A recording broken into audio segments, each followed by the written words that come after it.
Si Nicolas Hulot maintient sa candidature, est-ce que vous pourriez vous rallier à lui?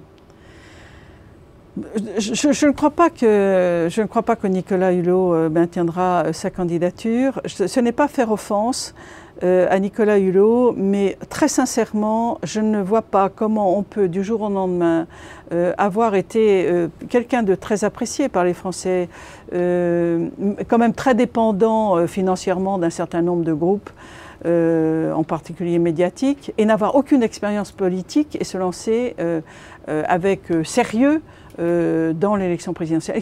L'élection présidentielle, c'est pas rien, je veux dire.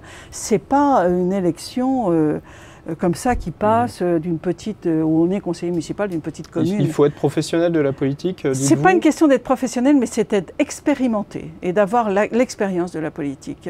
La politique, c'est pas quelque chose qui s'invente, hein, c'est quelque chose que l'on apprend, comme beaucoup de choses. Vous êtes des professionnels d'Internet, tout le monde n'est pas professionnel d'Internet.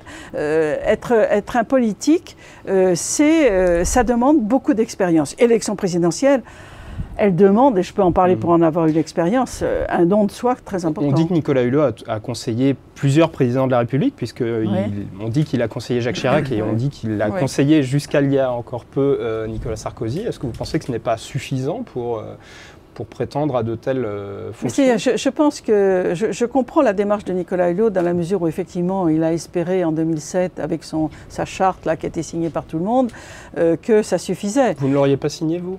Je ne sais pas si j'aurais signé, j'en sais rien. Honnêtement, je ne peux pas vous répondre, je ne sais pas.